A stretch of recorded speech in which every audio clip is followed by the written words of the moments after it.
Hello guys, আসসালামু আলাইকুম। Smart cooking house থেকে তোমাদের সকলকে জানাই আন্তরিক শুভেচ্ছা ও অভিনন্দন। আশা করছি তোমরা ভালো আছো। আমিও তোমাদের দোয়া ও আল্লাহ তাআলার রহমতে অনেক ভালো আছি। আবারও চলে আসলাম খুবই ইউনিক একটি রেসিপি নিয়ে। আশা করছি রেসিপিটা তোমাদের অনেক ভালো লাগবে। রেসিপিটা যদি ভালো লাগে তাহলে লাইক, কমেন্ট, শেয়ার ও সাবস্ক্রাইব করে আমার পাশে থাকবে। আর ফেসবুক পেজ থেকে দেখে থাকলে আমার পেজটি অবশ্যই ফলো করে দিবে। চলো তাহলে রেসিপিটা শেয়ার করি।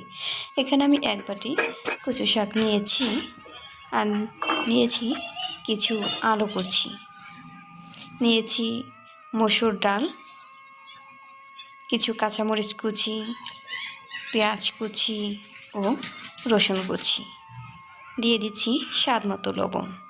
এবার দিয়ে দিচ্ছি সামান্য পরিমাণ পানি। এই পর্যায়ে ঢাকনা দিয়ে ঢেকে চুলা অন করে দিব। এখানে যে আমি কচু শাক ব্যবহার করেছি সেটি আমি ফ্রোজেন করে ফ্রিজে রেখেছিলাম। আমি রেসিপিটাতে ফ্রোজেন করা কচু শাক নিয়েছি। এবার কিছুক্ষণ রান্না করে নেব। কিছুক্ষণ রান্না করার পর ঢাকনা খুলে নেড়ে চেড়ে নেব। এখানে অনেকটাই পানি শুকিয়ে গিয়েছে।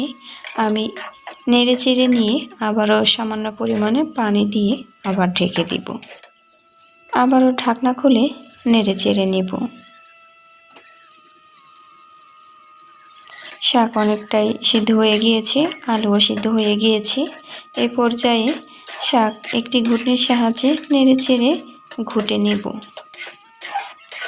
শাক সম্পূর্ণভাবে ঘুটার পরে শাকের ফাইনাল লুক কেমন হয়েছে তা দেখেই তোমরা বুঝতে পেরেছো। অনেক সুন্দরভাবে ঘোটা হয়ে গিয়েছে।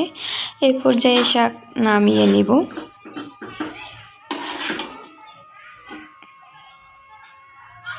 এই তো শাক নামিয়ে নিচ্ছি। সবটুকু শাক নামিয়ে নিব। শাক নামিয়ে নিয়েছি। পাতিল ধুয়ে আবারও চুলাতে বসিয়ে দিয়ে তাতে পরিমাণ মতো তেল দিয়েছি। ফোড়নের জন্য দিয়ে দিচ্ছি কিছু শুকনো মরিচ টুকরো টুকরো করে ছিঁড়ে দিয়েছি। আর দিচ্ছি কিছু পেঁয়াজ কুচি ও রসুন কুচি। এবার ব্রাউন কালার করে ভেজে নেব। তো ভেজে নেওয়া হয়ে গিয়েছে।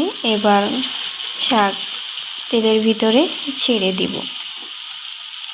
ছেড়ে দিয়ে নেড়ে চেড়ে তেলের সাথে মিক্সড করে নেব। রেসিপিটা তোমাদের কাছে কেমন লেগেছে অবশ্যই কমেন্টস করে জানাবে। আর ভিডিওটি তোমরা না টেনে সম্পূর্ণ ভিডিওটি দেখবে।